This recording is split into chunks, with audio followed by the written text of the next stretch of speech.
Over the last several weeks, the Tuesday afternoon Bible study has focused on the parables of Jesus. And at the beginning of our study, I read to the group a poem written by Emily Dickinson that a seminary professor of mine suggested was a good way to understand why Jesus spoke in parables. Emily Dickinson's poem goes, "Tell all the truth, but tell it slant. Success in circuit lies, too bright for our infirm delight, the truth's superb surprise. As lightning to the children eased with explanation kind, the truth must dazzle gradually, or every man be blind." Jesus used parables in order to give the truth a chance to sneak up on us, to tell it, in Emily Dickinson's words, slant, in hopes that by doing so, we, rather than tune Jesus out because we often don't want to hear the truth, might actually listen, giving the truth a chance to seep in and slowly transform us. And while Jesus often used parables to tell the truth slant, in today's gospel lesson, he hits us with the truth straight on. And if we're honest, we don't like it.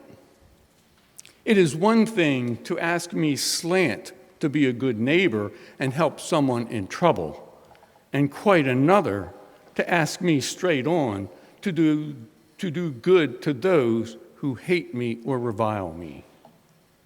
In those situations, we often feel more like that 10-year-old Sunday school student who, when asked by the teacher what he would do if another boy hit him, replied, "I'd hit him back." Do you think the teacher suggested that rather than hitting him back, you could just forgive the other boy? After a brief pause, the boy replied, "How about I hit him back and then forgive him?" What that student was expressing is our innermost desire for justice. There's a reason Lady Justice is depicted holding a scale. We all have this sense of justice, this sense that if you wrong me, you should be punished. And so God's compassion and grace can oftentimes offend our sense of justice, go beyond our notions of what is fair and unfair. We are far more like that 10-year-old boy than we'd care to admit. Like many of the psalmists, we often ask God to show us mercy while simultaneously pleading to God to punish our enemies, easily rationalizing our feelings towards those who may oppose us. But when we do this, when we separate people into distinct groups, what we are really doing is defining some people as those who are worthy of God's grace and those who are not. But Jesus exposes our rationalizations for what they are and reminds us that grace is defined as favor granted to those who don't deserve it, which is all of us. Jesus' purpose in today's gospel lesson is to destroy our notion of boundaries. The point Jesus is making is that in God's kingdom, there are no boundaries for forgiveness or mercy. If there were, we'd all be lost. As followers of Jesus Christ, we are to extend the same grace which we have received to others. A point made slant in one of my favorite musicals, Les Miserables. The setting for Les Miserables, if you haven't seen the musical, is the French Revolution. And the plot revolves around the protagonist, Jean Valjean, who had served 19 years in prison for stealing a single loaf of bread to keep his sister and her daughter from starving. And the antagonist, a detective named Javert, who was obsessed with sending Valjean back to prison for a minor and petty parole violation. When Valjean is originally released from prison as an ex-convict, he is unable to find work.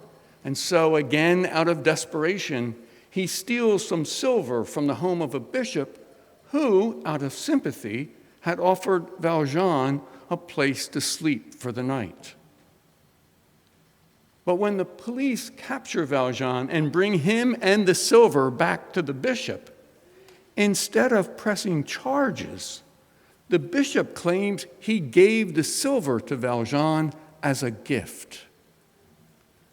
When the police then leave, the bishop charges Valjean, who could have probably gone to prison for the rest of his life if not for the bishop's intervention, to use the grace the bishop had extended to him as an impetus for Valjean to turn around his life. And Valjean begins to take the bishop's words to heart. But thwarting him, seemingly at every turn, to do as the bishop had urged, is that detective.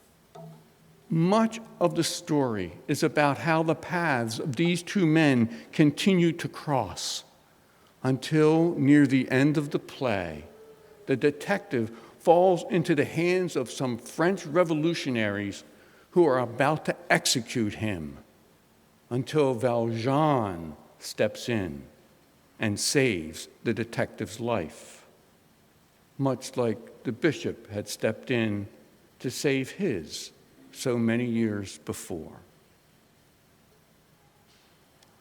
The ability to extend radical kindness and mercy to which Jesus calls us in today's gospel lesson is only possible through our transformation. A transformation fueled by our never forgetting, just like Jean Valjean, the grace which God has extended to us. This is the reason the church, in her wisdom, has encouraged confession as a regular practice.